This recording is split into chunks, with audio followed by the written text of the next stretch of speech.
오늘 우리 누가복음 2장 1절로 14절 말씀을 읽었는데요. 이 말씀은 우리가 성탄절 때 많이 이제 읽던 그 말씀 중에 하나인데요.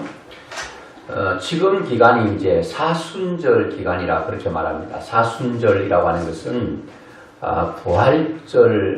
부활절 이전 40일을 사순절 기간이다 그렇게 말하면서 그 사순절 기간은 예수님께서 광야에서 훈련받고 광야에서 고난받았던 그 기간을 40년, 40일을 그 사순절이라 이렇게 말합니다. 사순절이 끝나는 40일이 끝나고 그 다음 날이 바로 부활주일이 되는 거죠. 그래서 사순절은 2월 17일부터 이제 부활절 되기 바로 전날까지가 40일 이제 사순절인데요. 이 사순절 기간에 이제 한 부활절 그 전 주간까지가 한 5번 남았는데 이 5번 기간 동안 예수님께서 이 땅에 오셨고 또 오셔서 무슨 사역을 하시고 또 고난받고 했던 그런 부분들을 좀 같이 생각하면서 은혜를 받기 원하는데요. 그리고 난 후에 고난받고 난 후에 주님은 부활을 하셨지 않습니까?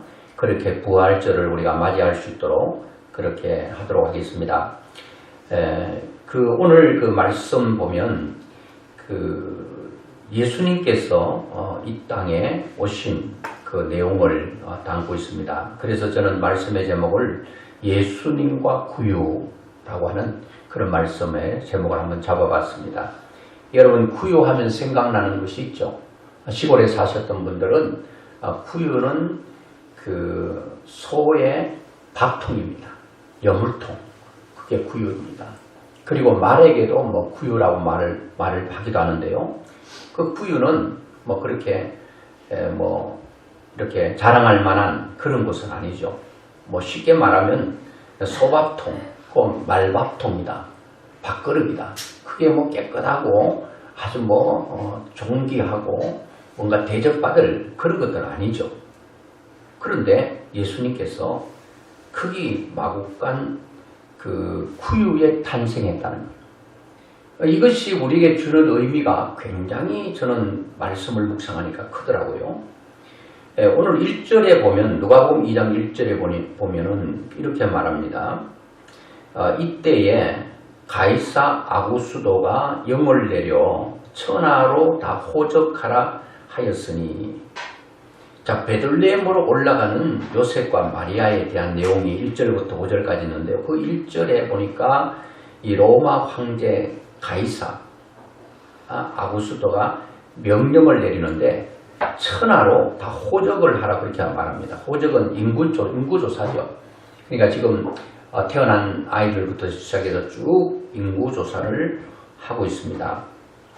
그래서 모든 사람들이 그 아구수도에 명대로 호적을 하러 자기 고향으로 가고 있는 모습을 우리는 보게 됩니다. 3절에 보니까 모든 사람이 호적하러 각각 고향으로 돌아가며 아마 태어나서 사는데 호적은 자기 태어난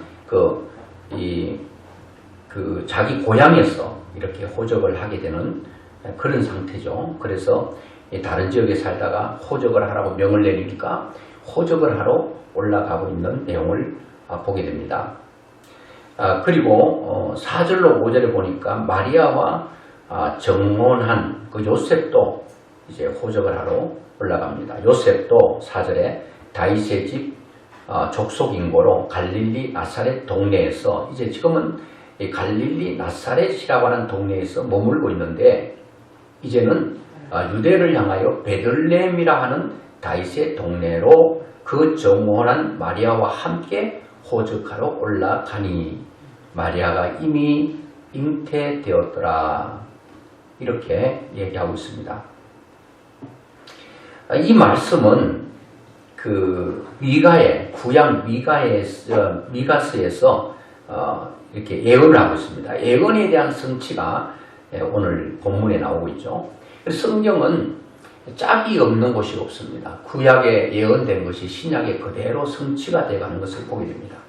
하나도 말씀하셨는데 그 말씀이 이루어지지 않았던 말씀이 하나도 없는 거예요. 자, 이 말씀도 미가 5장 2절에는 뭐라고 말을 하고 있는가 하면 이렇게 말합니다.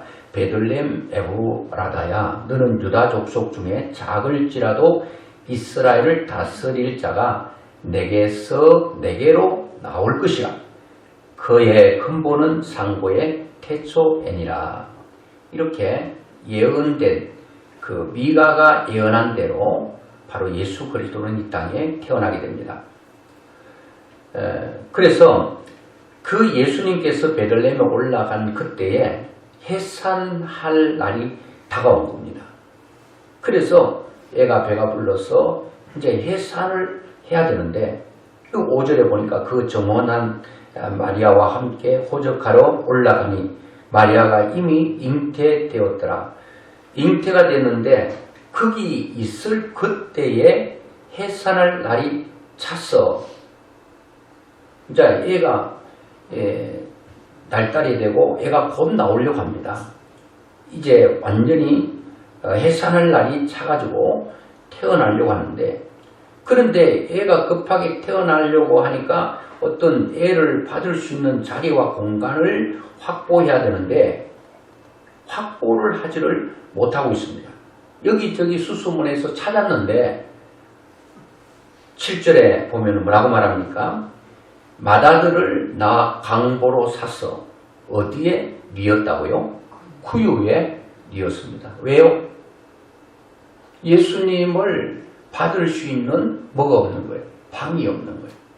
그래서 성경에 보니까 이는 왜 구유에 뉘었는가에 대한 얘기와 설명이 나옵니다. 이는 사관에 있을 곳이 없음이라. 그러니까 예수님을 낳을 수 있는 그런 방을 구하지 못한 거예요. 여관 방을 하나 못 구한 거예요.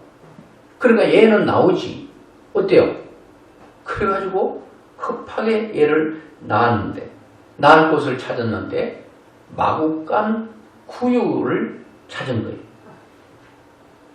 이게 자신들이 그렇게 하고 싶어서 한 게 아니라 이것은 하나님께서 주시는 놀라운 메시지가 숨어져 있다는 거예요.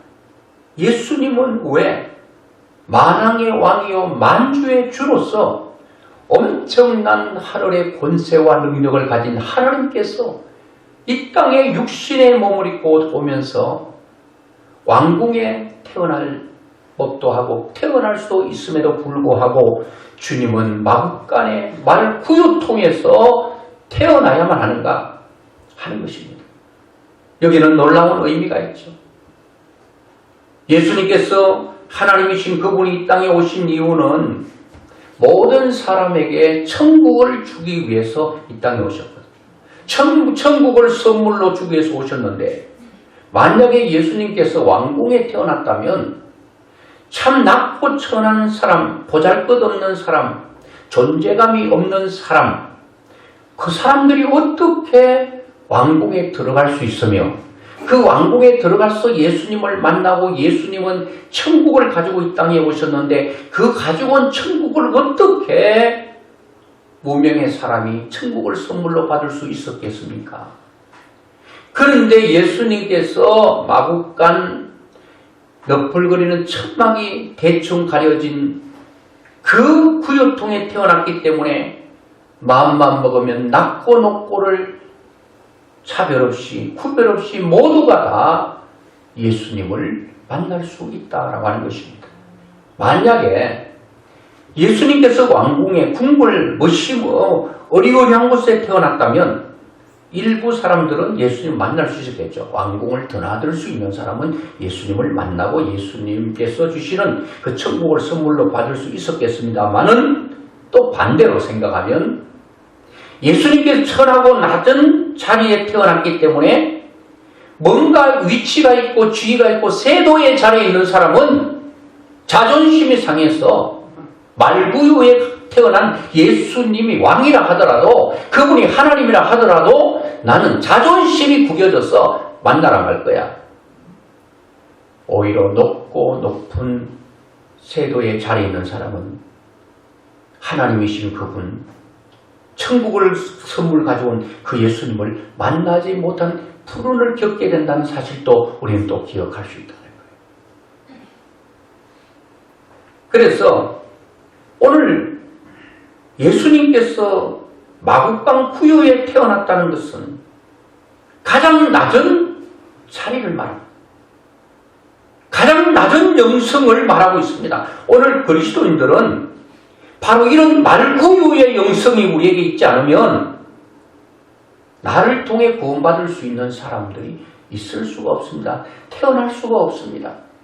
내 마음이 항상 높고 내가 항상 교만된 자리에 서 있으면 그 누구가 이 엄청난 구원의 축복을 하나님의 나라가 나를 통해 흘러갈 수 있겠으며 나를 통해 어떻게 복음이 전달될 수 있겠는가? 어떻게 하나님의 나라가 형성될 수 있겠는가? 오늘 주님께서 말구에 탄생하셔서 모든 인간들에게 천국을 다 조건 없이 이유 없이 선물 주듯이 오늘 주여 나에게 구유의 영성을 주시옵소서. 낮아짐의 영성을 주시옵소서. 하나님 겸손의 영성을 나에게 주셔서 나를 통해서 또 다른 사람들에게 복음이 전달될 수 있도록 도우시고 하나님 나를 통해 하나님의 나라가 견고해지고 튼튼해지고 나를 통해서 하나님의 교회가 아주 강건해지는 역사가 일어나기 위해서는 내 한 사람 한 사람이 내 마음을 높여서는 안 된다는 거예요. 내 마음을 하늘에 두면 안 된다는 거예요. 궁궐에 두면 안 된다는 거예요. 그런데 사람들이 마음이요 다 너무너무 높아요. 나보다 못한 사람은 눈에 차지도 않아요. 그들도 보지도 않아요. 야고보서 보니까 잘 나온 사람이 있으면 아이고 서십시오 하고 좋은 자리 준비해놨습니다. 로얄 박스 준비해놨습니다. 여기 앉으세요. 그리고 물도 떠다주고 뭐 섬김을 당합니다. 그런데 남노한 옷을 입고 초라한 모습으로 예배당에 오니까 앉으려면 앉고 말라면 말고 기분 나쁘면 나가든지 그냥 마음대로 하라고 아무도 관심을 가져주지 아니하고 아무도 그들도 보지 않는다면 어떻게 나를 통해서 영혼이 구원받을 수 있을까? 여러분 한번 생각해 보세요. 하나님이신 그분이 말구유에 태어났어요. 여러분 하나님보다 높으십니까? 하나님보다 높으신 분들은 높은 자세를 취하셔도 괜찮아요. 그런 이 땅에 존재하는 77억 명 가운데 그 누군가 누가 나는 예수님보다 높다고 말할 수 있는 사람 어디 있습니까? 하나님보다 높다고 표현하고 나타낼 수 있는 사람이 어디 있습니까? 여러분 어떠세요? 여러분 조금 무시하면 기분 나쁘고 뒤틀리고 막 못마땅하고 눈에 거슬리고 폭발하고 분내고 화내고 막 뒤집어 엎어버리고 그렇습니까? 여러분의 마음이 너무 높아서 그래요. 어떤 사람은 자존심과 자존감을 혼돈하고 있는 것 같아요. 자존감이 높은 사람은요. 누가 나를 긁어도요. 아무렇지도 않아요. 나는 내 자신으로 너무 소중한 존재이기 때문에 제가 지난번에 자존감 업그레이드 하는 말씀을 전했는데요. 내가 뭐 높은 지위에 있는가 없는가 그게 문제야. 내가 하나님으로부터 온 존재고 하나님의 자녀이고 하나님의 백성이라고 하는 근본적인 것이 나에게 있으면요. 사람은 찌르고 긁고 핥혀도요. 아무렇지도 않아요. 근데 조금만 무시하고 조금만 안 좋은 표정 지면은 뒤집어지잖아요. 나는 자존심이 얼마나 센지 모르겠다. 자존심 세다는 것은 나는 자존감이 빵점입니다. 그런 말이에요. 뭐 또 자기를 막 또 포장하고 드러내는 사람이 있습니다. 나는 그런 사람 들으면 그럽니다. 아이고 나는 인정 못 받고 사는 사람이에요. 다 인정 좀 해주세요. 그런 말이에요. 잘난 사람은요. 잘난 척 안 합니다. 있는 사람이 있는 척 안 해요. 없는 사람이 있는 척 하는 이유가 뭔가 하면 속이 상하니까. 많이 있는 사람에게요. 여러분이 집불도 가진 게 없는 게. 집불이 뭐 쥐가 뿔이 없죠. 그러니까 집불도 없다는 거 아무것도 없다는 거예요. 아이고 재산이 집불도 없으면서 자존심 하나만 살았어. 그래도 괜찮아. 왜? 나 많이 가지고 있거든. 당신 나 몰라서 그래. 많이 배운 사람에게 야, 난 넣고 기억자도 모르는 불안무식한 사람. 그래도 괜찮아. 왜? 나는 이미 공부를 많이 했고 머리에 든 것이 많아. 박학다식에. 진짜 난 넣고 기억자 모르는 사람에게 무식하다고 그랬어요. 뒤집어집니다. 살인납니다. 진짜 한 끼를 끓여 먹을 수 없는 너무나도 결핍이 많은 궁핍한 사람에게 때거리도 없으면서 자존심만은 살았어. 그러면 진짜 뒤집어집니다. 살인납니다. 그러니까 자존감 있는 사람은요, 괜찮아. 내가 하나님의 자녀고 하나님은 나를 너 사랑한다. 딱 인정해주고 너는 내 작품이야. 걸작품이야. 너 77억 명이 이 땅에 발을 땅에 들어놓고 살고 있는데 너와 같은 사람이다. 얼마나 우리는 희귀한 존재예요. 똑같은 것은요, 가격이 별로 안 나가요. 완전히 새로워야 가격이 나가요.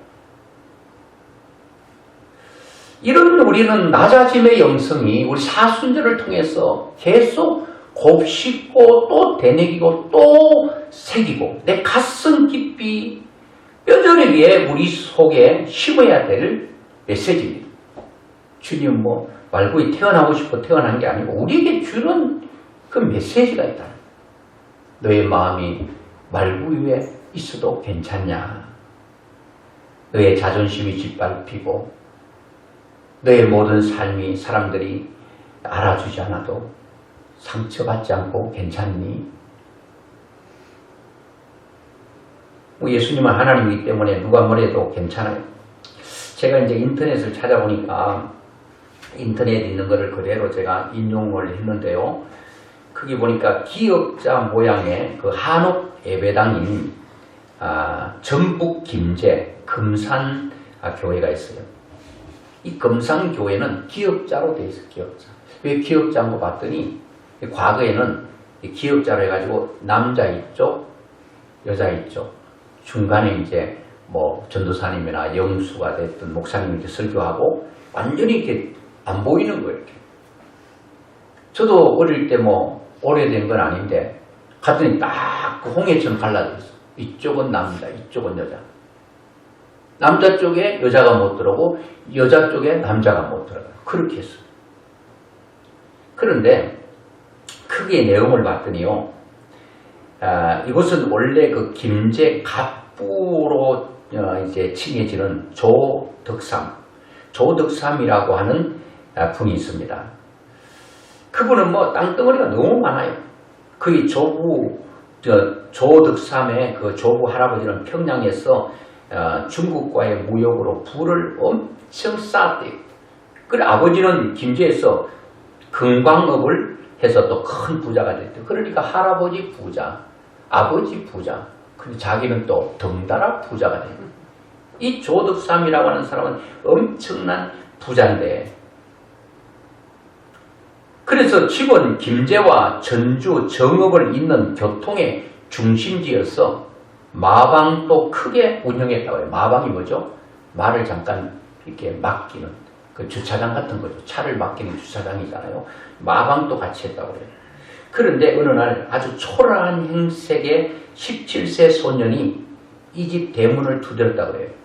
그는 경남 남해 태생으로 6세 때 부모를 여의고 친척집을 전전하다 배고픔을 해결하기 위해 이곳을 찾았다고 해요. 물어보니까 부잣집 어디 있어 했더니 조덕삼 부잣집 있다.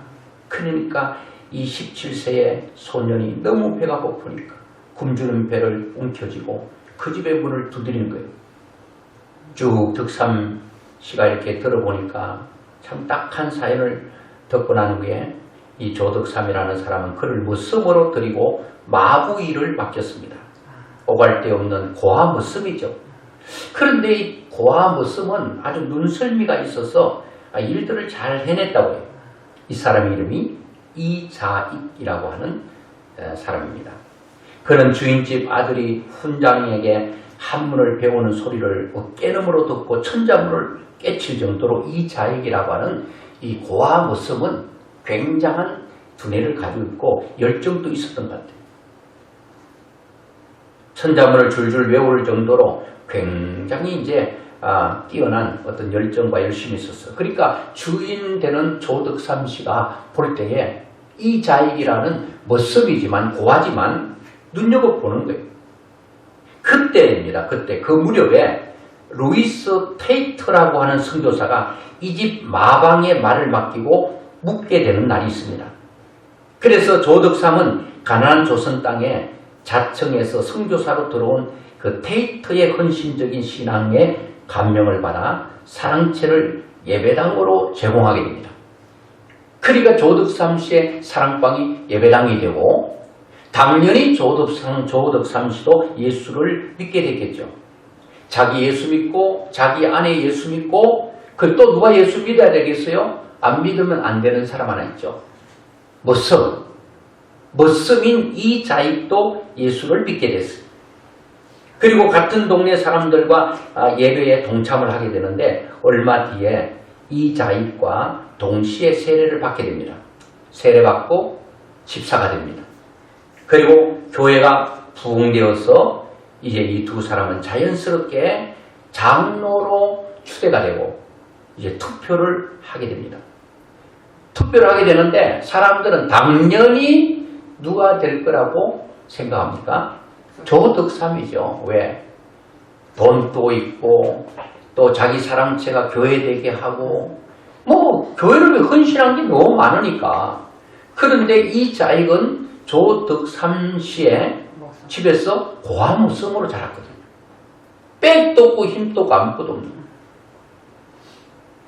그래 모든 사람들은 당연히 조덕삼이라고 하는 사람이 장로 될 줄 알았습니다. 왜? 교회 건립의 중추이자 대지주이고 나이도 12살이 이 자익보다도 머슴보다 많아요.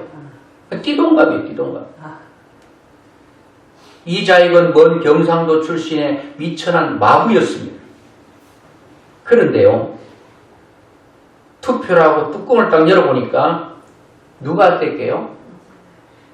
조덕삼 씨가 된 게 아니라 머슴 이자익이라는 사람이 당선이 되는 이변이 일어났습니다. 일순간에 장례는 술렁이기 시작했습니다. 당시 서울에서는 백정과 이 갓바치가 장로로 선출되자 양반들이 별도 교회를 설립해서 이탈한 사태가 막 일어나 버리거든요. 백정이 장로되면 백정 있는 장로교회 안 다닌다. 이게 얼마나 마음이 여러분 교만한 겁니다. 백정 관계에게 뭐 예배드리면 백정 되면 되는 겁니까? 이때 조덕삼이 벌떡 그 자리에서 일어나서 문을 박차고 확 나갈게요. 나갔으면 제가 얘기 안 하죠.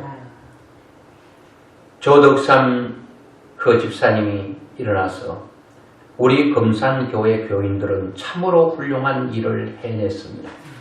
저는 이자익 장로를 받들어 더욱 열심히 교회를 섬기겠습니다. 이렇게 한마디 하니까 그 교회에 있는 사람들이 막 박수가 터져나왔습니다. 이후 조덕삼은 머슴 장로를 지극정성으로 섬겼다고 해요. 집에서는 비록 우리 집에서 우리 집을 관리하는 머슴이지만 교회에 오면 장로님이기 때문에 장로님 하면서 그를 극진히 섬겼다고 해요. 또 장로님이기 때문에 강도권이 있잖아. 말씀을 전하잖아요. 말씀을 전하면 그 조덕삼 그 장로에 떨어진 그 조덕삼 집사님은 그 밑에 가장 가까운 자리 가장 아픈 앞자리에 앉아서 아멘 하면서 은혜를 받았다고 그래요. 그런 장로가 되고 2년 뒤에 장로가 되자 평양신학교를 보냈습니다. 누가요? 조덕삼 집사님이 이자익 자기 집의 모습을 신학교로 보내면 또 학비도 내야 되잖아요.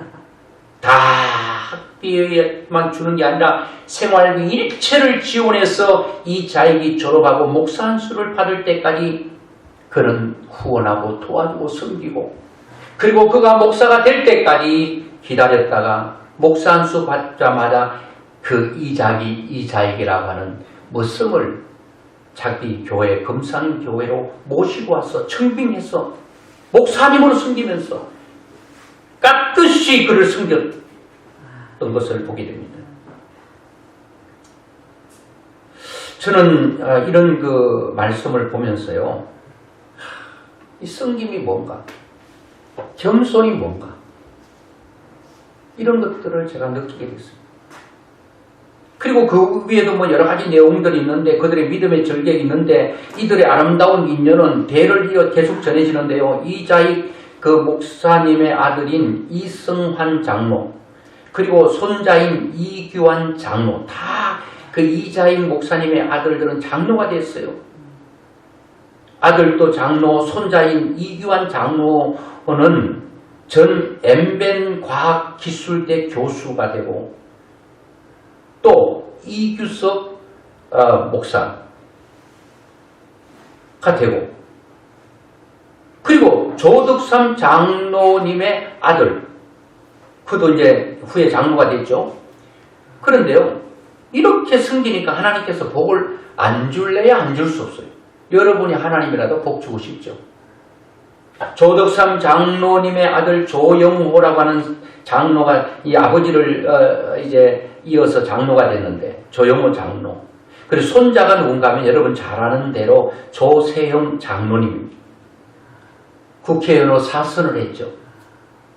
그리고 정손자가 조성훈인데 장로, 아버지 장로, 할아버지 장로, 자기 장로, 자기 아들 장로, 4대가 그 교회를 섬기고 있어요.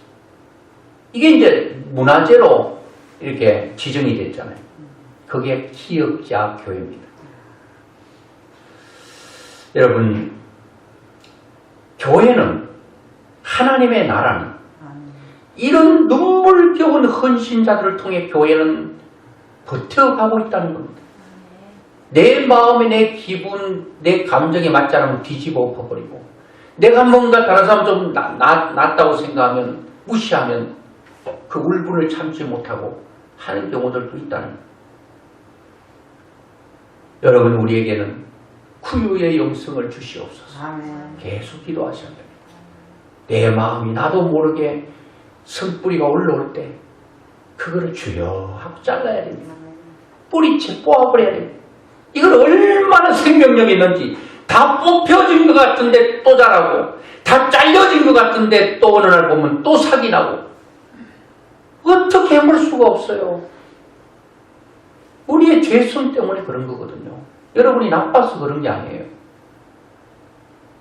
제가 우리 속에 있는 이 쓴뿌리, 이 교만, 이 아집, 이런 것들은 뭐에 비유할까 생각했거든요. 시골에 보면은 그 우리 산이 좀 크지 않은 산이 하나 있었는데, 소나무가 다 죽어버린 거예요. 그러면 산에는 소나무가 있어야지.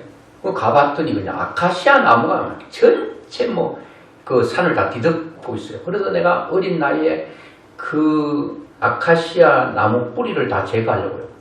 보이는 건 다 제거했어요. 다 자르고 뽑아내고 했는데, 어느 날 가면 또 사기나, 또 상난 그 주위에 있는 거를 뿌리를 다 뽑아냈어요. 또 며칠 날 가면 또 사기나네요. 이거는 밟아도 잘라도 뽑아도 계속 어디서 터져나오는지 계속 터져나와. 그걸 보면서 이런 건 죽일 수가 없구나. 그러면서 제가 생각할 때, 지금 생각하면 우리 마음속에 있는 쓴뿌리, 이 교만, 이 아주 못된 이런 이 성격들이요, 나무로 비유하면 아카시아 뿌리처럼 엉켜있고 설켜있어요. 이 뿌리가 얼마나 많이 들어가는지, 막 그 무덤 속에도 막 들어가 버려요. 그 무덤 위에 막 아카시아가 막 자라나고, 뽑아도 또 나오고. 이거 참 해볼 수가 없어요. 그래서 제가 그 2차 대전, 세계대전 때죠. 미국의 많은 젊은이가 군대로부터 영장을 발부되어서 워싱턴 기차역에도 수백 명의 장병들이 몰려들었습니다. 그들을 보내는 가족들과의 눈물겨운 헤어짐이 매일 일어났는데, 그 시민들 가운데 다리를 절면서 아주 뜨거운 코코아 잔을 쟁반에 들고 늦은 밤까지 봉사하는 한 사람이 있었습니다. 어떤 때는 직접 코코아를 끓이기도 하고, 그리고 끓여진 코코아를 따라주면서 젊은이들이 이렇게 말합니다. 젊은이 잘 다녀오세요. 그대들의 승리를 위해 하나님께 나는 매일 기도 드리겠습니다. 젊은이들에게 코코아 따라주면서 악수하면서 그대들의 승리를 위하여 기도하겠다는, 그래 쭉 하는데 그때 한 젊은이가 이렇게 말합니다. 혹시 대통령 아니십니까? 코코아를 따라주던 노인, 그는 바로 미국의 32대 대통령 루즈벨트 대통령이었다고 해요. 그가 몸이 불편하잖아요.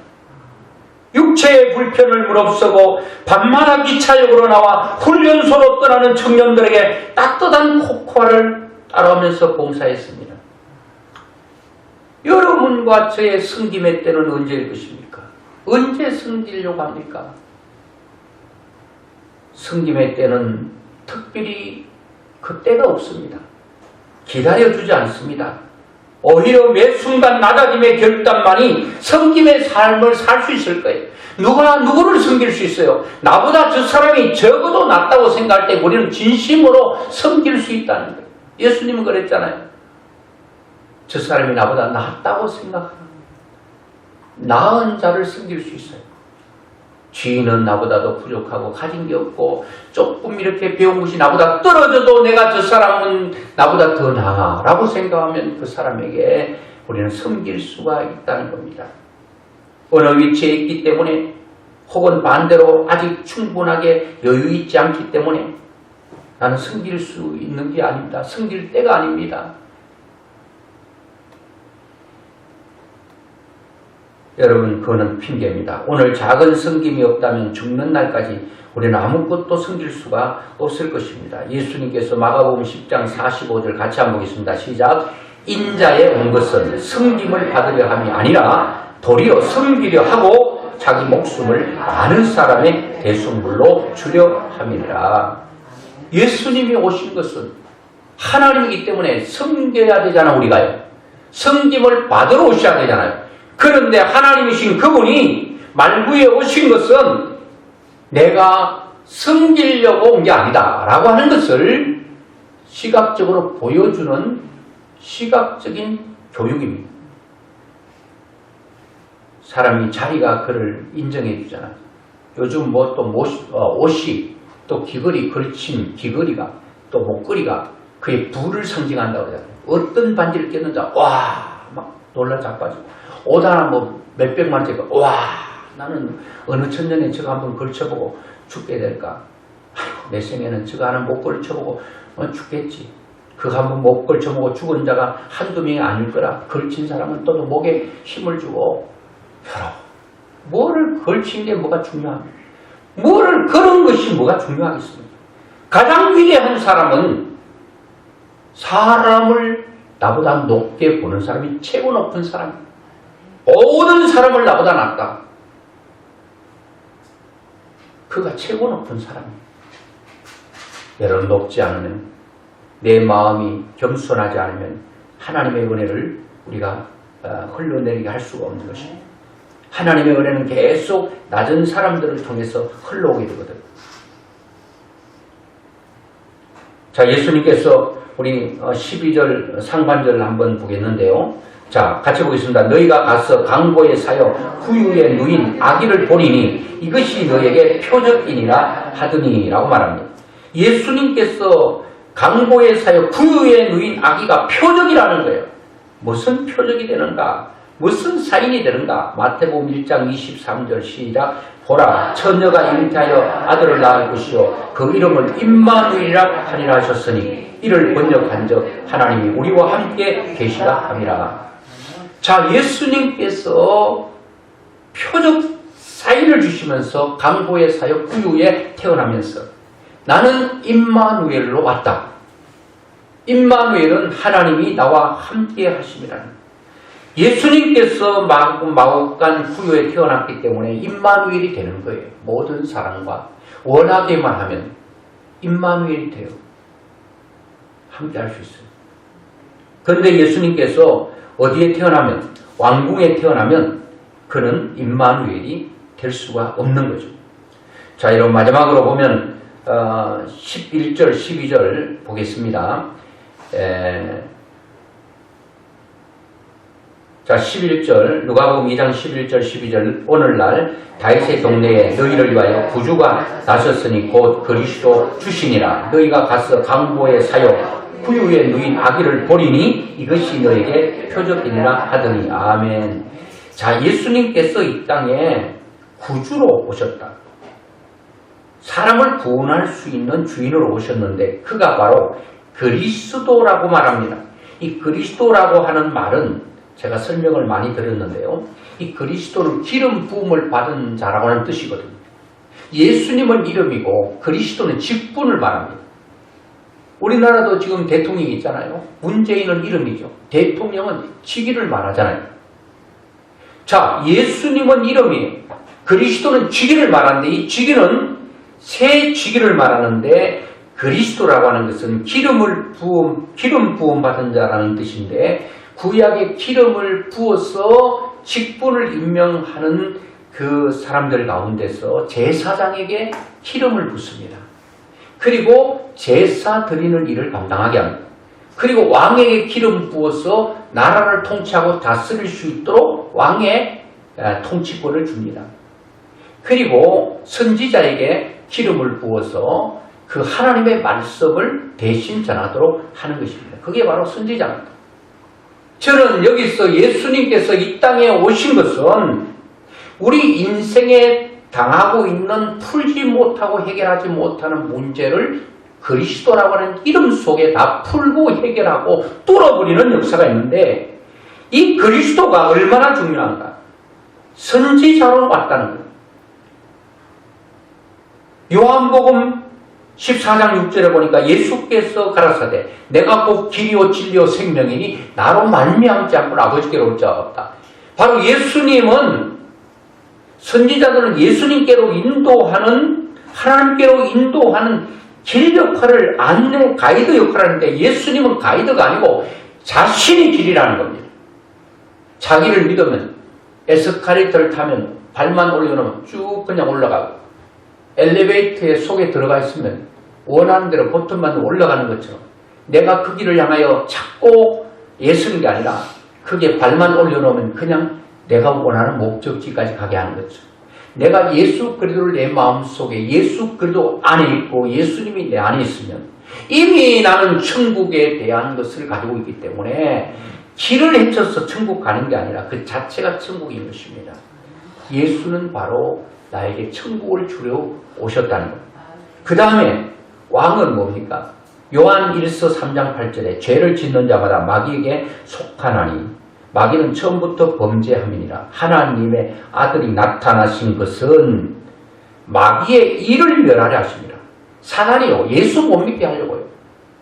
예수 잘 믿고 하나님 잘 섬기지 못하도록 복받지 못하도록 계속 우리에게 걸림돌을 놓고요. 올무를 놓고요. 함정을 파서 넘어지고 자빠지고 걸려서 전진하지 못하도록 사단은 계속 일하는 겁니다. 그런데 주님께서 오셔서 이 사단의 모든 일을 멸해버리는 겁니다. 올무를 걷어버리고 함정은 메꿔버리고 이렇게 주님께서 하셨다는 겁니다. 바로 사단의 일을 주께서 통치하기 위해서 오셨다. 그리고 선지자죠. 그리고 제사장이죠. 로마서 5장 8절 우리가 아직 죄인 되었을 때 내가 죄인인지 아닌지 알 수가 없을 그때에 그리스도께서 우리를 위하여 죽으심으로 하나님께서 우리에게 대한 자기의 사랑을 확증했다. 죄 문제 해결하려고. 이 죄 문제는 아무도 해결 못합니다.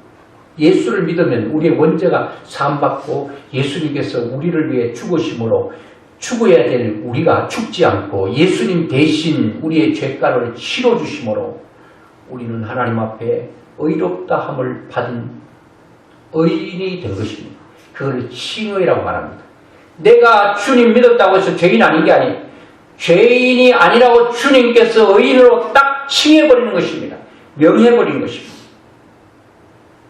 주님이 이 땅에 오신 것은 인간이 사단의 문제로 고민한 왕의 권세와 능력을 가지고 우리를 다스려주고 통치하고 사단의 일을 멸하기 위해서 주님이 이 땅에 오신 것입니다. 내가 그걸 믿는 것입니다. 그래서 우리는 사단을 향한 명할 수 있습니다. 나사렛 예수 그리스도의 이름으로 명하노니 어둠은 물러가라, 악한 것은 물러가라, 질병아 물러가라, 명할 수 있는 것입니다. 그리고 내 죄 문제는 해결받았다. 받았다고만. 왜? 우리가 아직 죄인 되었을 때 그리스도께서 우리를 비추시고 우리의 죄를 사함받게 하시고 우리는 천국 가는 것을 어떤 노력과 행위와 선한 어떤 의가 아니라 예수 그리스도를 믿음으로 말미암아 예수 그리스도가 내 속에 있음으로 말 이미 천국을 소유했기 때문에 이 세상 떠나면 우리는 천국으로 그냥 가는 것입니다. 천국이 그냥 열려있는 것입니다. 길을 못 찾아서 못 가는 게 아닙니다. 이런 은혜가 있기를 바랍니다. 오늘 여러분 주님께서 이 땅에 오셔서 이제 또 다음 주에 또 설교할 텐데요. 주님께서 낮고 낮은 자리로 오셨구나. 그리고 말구유에 탄생하셨구나. 마국간에 오셨구나. 이거는 모든 사람들에게 천국을 주려고 하는 하나님의 뜨거운 사랑, 엄청난 사랑이 마국간 속에 있는 겁니다. 말구유 속에 있는 것입니다. 주님만 그렇게 사는 게 아니라 주님은 오늘 또 그리스도를 믿는 우리 모두에게 너도 그렇게 살 수 있는가를 물어볼 때 주님, 저는 아직도 멀었지만 그렇게 살기를 원합니다. 누가 나를 짓밟고 무시하고 해도 주님께서 마국간 후유에 그 낮고 낮은 자리에 오신 것처럼 제가 죽어짐으로 여러분들을 통해 여러분의 승김을 통하여 여러분의 헌신과 죽음과 희생으로 말미암아 또 다른 사람에게 복음이 흘러갈 수 있다면 그 낮아짐이, 그 겸손이, 그 승김이 해보다 더 밝게 빛날 것입니다. 죽지 않으면 절대로 살아나는 법이 없습니다. 요한복음 12장 24절 하나님의 밀이 땅에 떨어져 죽으면 많은 열매 맺는다고 그랬어요. 죽지 않으면 하늘 그대로 있으면 열매 맺을 수가 없어요. 사람은 묻히는 것, 존재감 없는 것 굉장히 힘들어합니다. 땅속에 묻히고 그런 것 답답한 것을 아주 힘들어합니다. 그런데 땅속에 묻혀지고 사라져야 싹을 틔울 수 있고 그게 엄청난 열매들이 열리게 되는 것입니다. 내가 볼 때 작은 헌신 같았어요. 작은 낮아짐 같았어요. 그런데 그 일이 지나고 났더니 열매를 봤더니 너무 많은 열매가 맺혀졌어요. 야, 내 그때 성질나는 거 죽였던 그것이 헛것이 아니었구나. 속이 부글부글 끓을 때에 참았던 그것이 아무 것 없이 물거품으로 돌아가지 않았구나. 그때 고통의 아픔이, 그때 죽어진 내 죽음이 이렇게 아름다운 영혼의 결실을 하게 되다니. 그러나 맛봐버리면요 또 여러분 죽을 수 있습니다. 이런 영성들이 여러분과 저에게 충만하기를 주의 이름으로 축원합니다.